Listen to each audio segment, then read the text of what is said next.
E tem um destaque que estampa a capa de todos os portais de notícias, sobretudo aqui de São Paulo, porque o governador paulista, Tarcísio de Freitas, ele falou hoje pela manhã sobre a greve unificada de servidores do metrô, da Companhia Paulista de Trens Metropolitanos e também da Sabesp, que é a Companhia Paulista de Saneamento Básico do Estado.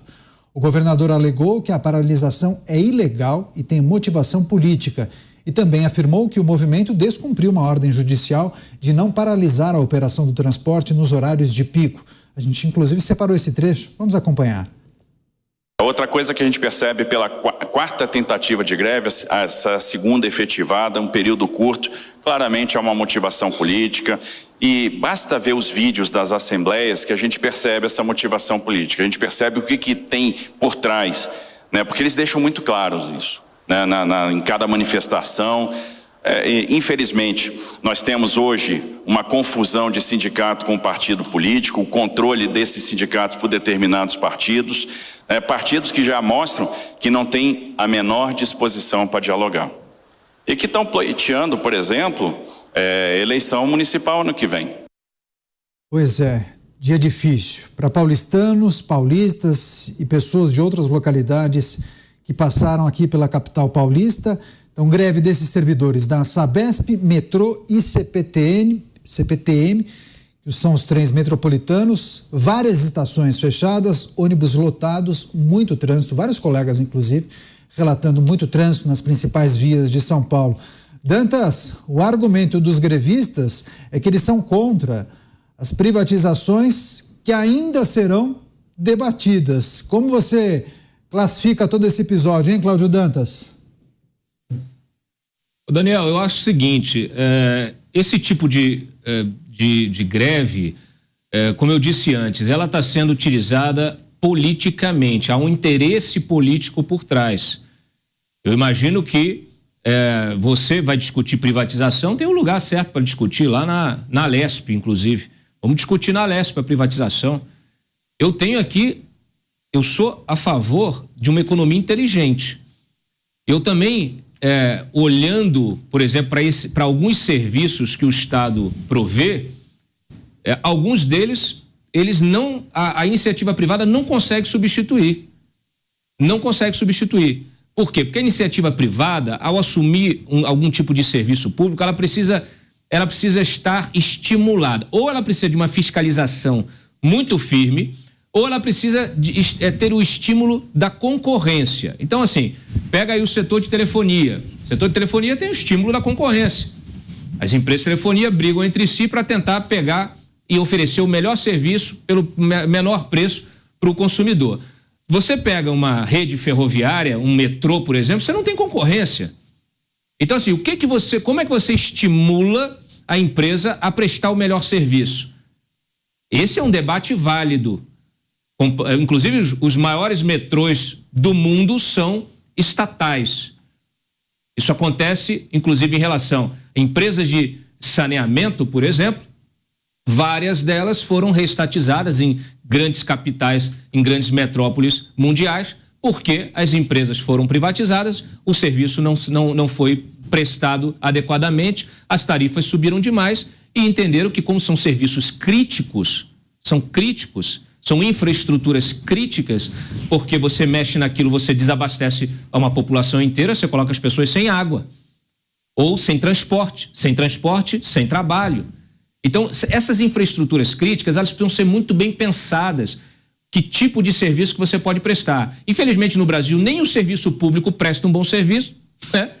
Porque ele deve ser fiscalizado. No caso aqui, o executivo, que deve prestar o serviço, tem que ser fiscalizado pelo legislativo, que não cumpre a sua parte. E aí sai-se pela, vamos dizer assim, pela saída mais prática, mais confortável, assim, vamos privatizar. Beleza, mas a privatização muitas vezes não resolve. Então, eu acho que esse debate é um debate seríssimo. E muita gente não está preparada para esse debate. Porque ele enfrenta alguns tabus, inclusive na própria direita, entre os liberais. Agora, esta greve, ela é uma greve manietada, é uma greve manipulada, uma greve utilizada politicamente num ano pré-eleitoral e que está prejudicando milhares de pessoas. E aí eu acho que cabe, inclusive até falei mais cedo com o governador Tarcísio, com secretários deles, que estão avaliando medidas jurídicas contra esses sindicatos. E que medidas jurídicas são essas? Inclusive danos morais coletivos, que virou a febre da esquerda, né? Tudo é danos morais coletivos. Você quer um exemplo melhor do que danos morais coletivos para trabalhadores que hoje não puderam nem trabalhar, que perderam o seu dia de trabalho e muitas vezes serão punidos por causa disso? Então, assim, é muito delicado e não é preto no branco. Essa situação realmente ela não pode se repetir e esse debate tem que se qualificar muito para que a gente possa evoluir.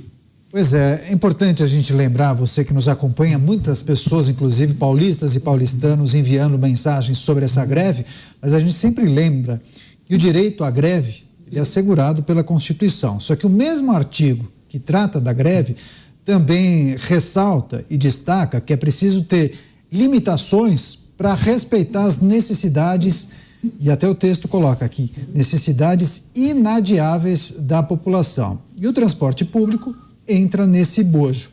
Mota, os grevistas não respeitaram a decisão judicial que determinava 100% de efetivo no horário de pico. Na sua avaliação, ficou caracterizado como uma greve política? Daniel, os grevistas não respeitaram a inteligência do povo brasileiro. E eu acho que eles vão pagar um preço alto por isso. Eles e toda a turma da esquerda, que achou que era uma boa ideia começar agora uma guerra contra o governador Tarcísio, das maiores revelações da política recente. Eu acho que ficou claro isso para todo mundo e eu hoje de manhã participei do Jornal da Manhã e testemunhei uma entrevista com um dos líderes sindicais que chegou a ser uma coisa assim quase bizarra, né? Porque ele deu a entrevista com adesivo de um partido de esquerda colado no peito, enorme, para todo mundo ver, e afirmando que a greve não era política. A greve não é política, e com adesivo aqui colado no peito. Então a gente está chegando a um ponto em que a gente tem que fazer aquela pergunta que eu acho que era o comediante americano Groucho Marx que fazia, né? Você prefere acreditar em mim ou no que os seus olhos estão vendo? A gente chegou a esse ponto. E o mais, eu acho que a gente sempre tem que lembrar, o ponto dessa greve, não foi uma greve por melhores condições de trabalho, não foi uma greve por salários melhores, não foi uma greve contra uma cobrança compulsória de imposto sindical, foi uma greve com o objetivo de impedir que um governo legitimamente eleito pelo povo sequer comece estudos sobre privatização. Então, é o suprassumo da arrogância desses sindicalistas. Eles acham que realmente tem o controle do que o governo deve ou não fazer. Repito, um governo eleito pelo povo. Quem votou no governador Tarcísio sabia que um dos itens centrais da sua pauta era a privatização. Como ele foi eleito, ele tem que cumprir o que ele prometeu. Que direito tem esses sindicalistas de parar o transporte de uma cidade como São Paulo para contestar uma pauta como essa? Pois é, a gente vai seguir trazendo outros elementos dessa notícia, porque o governador Tarcísio também avisou que a greve não vai acabar com os planos do governo de efetuar privatizações e também desestatizações. A gente também tem esse trecho. Acompanhe. Quais são as linhas que estão disponíveis hoje, que estão funcionando hoje? A linha 4, que é concedida, a linha 5, que é concedida, a linha 8, que é concedida, a linha 9, que é concedida. Justamente as linhas concedidas são as que estão funcionando. As linhas operadas pela iniciativa privada são as que estão operando. E o cidadão privado do transporte coletivo naquelas linhas que são operadas pela empresa pública. Isso só reforça a convicção que nós estamos indo na direção certa, que nós temos sim que estudar. E em um vídeo que foi divulgado nas redes sociais, 2 funcionários do metrô paulistano afirmam que a paralisação tem como objetivo, eu abro aspas, derrotar o plano privatista de Tarcísio, que é herdeiro do bolsonarismo, fecho aspas. Vamos começar agora essa nova rodada com o Cristiano Beraldo. Beraldo, o que está em discussão, me parece, não é o bolsonarismo. Você usar a palavra bolsonarismo agora é reduzir o debate, né? A gente está falando de privatização, desestatização, tornar o Estado menos inchado, mais eficiente, conceder alguns serviços a empresas especializadas. O exemplo que Tarcísio, o governador paulista, trouxe em relação às linhas operadas pela iniciativa privada me parece fundamental nesse debate. Você não acha que os argumentos usados pelos grevistas acabam sendo rasos? É interessante, até na linha do que o Mota estava falando, essas pessoas querem derrubar, querem dar um golpe no Tarcísio, né? Querem parar a cidade. Se puderem, toca o Tarcísio para fora do Palácio dos Bandeirantes. Agora, tudo pode, porque eles dão entrevista com o adesivo no peito, partido de esquerda, tudo pode. Qual o problema? Existe, Caniato, no funcionalismo público uma cracolândia. E nessa cracolândia, as pessoas são completamente viciadas em mamata. Elas não conseguem conceber a hipótese de não terem estabilidade no emprego, de não terem benefícios, de não terem férias adicionais, isso e aquilo. E aí, com medo de uma crise de abstinência, vale tudo, inclusive afetar a vida de milhões de pessoas, literalmente milhões de pessoas, tendo a sua vida afetada, porque este grupo de pessoas ligados a partido político, com o apoio dos estudantes da USP, que estão ali numa lavagem cerebral, com pensamentos de esquerda, todos estão ali ferrando a vida dos paulistas, achando que com isso vão proteger as suas mamatas, os seus benefícios só para eles, que todo o resto da população que está sendo prejudicado tem que pagar. E eles estão fazendo, sei lá, a revolução. Eles vão conseguir com isso enfraquecer o governo? Eles vão com isso conseguir passar uma borracha em cima do que o Brasil viveu nos últimos 4 anos? Então, é uma loucura coletiva que a gente está vendo, e acerta o governador Tarcísio de ser implacável e que procure a justiça para colocar na rua pessoas que estão usando das suas funções para atrapalhar a vida dos paulistanos e dos paulistas. Zé Maria, nós já vimos muitas greves, né, ao longo dos últimos anos, né, mas geralmente são servidores que pedem o quê? Sei lá, reajuste, recomposição salarial, dissídio, aumento do vale transporte, aumento do vale alimentação. Agora, nesse caso, eles não querem nem que o governo do estado comece uma discussão, elabore estudos para pensar na privatização e na desestatização. Você não acha que eles queimaram a largada? Vê se pode, né? Beraldo, essa história aí do servidor público e o vício, é verdade, é um ser especial. Eu não sei de que planeta veio esse ser especial que tem predileção aqui por alguns locais, se desenvolve muito bem no Palácio do Planalto, nas cercanias do Congresso Nacional. Eles são dotados de características especiais. Tem estabilidade no emprego, que é muito bom, tem paridade salarial, aposentadoria integral e um monte de vantagens que o ser comum, que é um ser de segunda categoria, que é o trabalhador comum, e tem o de terceiro, que é o que não tem emprego, mas o que tem emprego também não tem. É como aquela história, não sei, nunca vi, não comi, eu só ouço falar. Esses negócios, essas vantagens de estabilidade. E eles jogam na lata do lixo esse direito do trabalhador de estabilidade e junto o direito de greve. Você disse muito bem, Daniel, o direito de greve é constitucional. É constitucional. Mas a greve é um estado especial. Eu aprendi cobrindo aqui vários julgamentos no Tribunal Superior do Trabalho, e a greve é um ato tão grave, né, que ele suspende o contrato de trabalho. Durante uma greve, o trabalhador da iniciativa privada não pode ser mandado embora. Ele não recebe salário, o contrato está suspenso. Mas isso aí é para uma ocasião muito especial, um absurdo. É um direito não cumprido, está morrendo gente porque o trabalho está insalubre. É aí que mora o direito de greve, não é morar no direito de fazer política. O direito de fazer política é outra coisa, que eu defendo o direito de fazer política. Mas é um absurdo. Esses irresponsáveis sindicalistas sequestraram a cidade de São Paulo, provocaram uma greve não só no transporte, mas no restaurante que o cliente dele não foi almoçar, né? Na lojinha, na lanchonete, as donas de casa que estão esperando as babás para sair para trabalhar, no dentista que está esperando o cliente, uma senhora que marcou há meses uma consulta, chegou o dia, não pode, cadê? Fui sequestrada. Isto é um sequestro. É um trabalho essencial. Os trabalhos essenciais devem ser regidos por uma legislação diferente e mais se acham acima da lei, do bem e do mal. Uma determinação judicial e descumprem, porque sabem que depois vão negociar isso aí.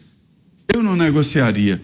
E por que a gente não vê greve no serviço privado? Ninguém vê greve na empresa tal, na empresa tal, só no serviço público. É porque não tem consequência. Esses seres especiais zombam da cara do público.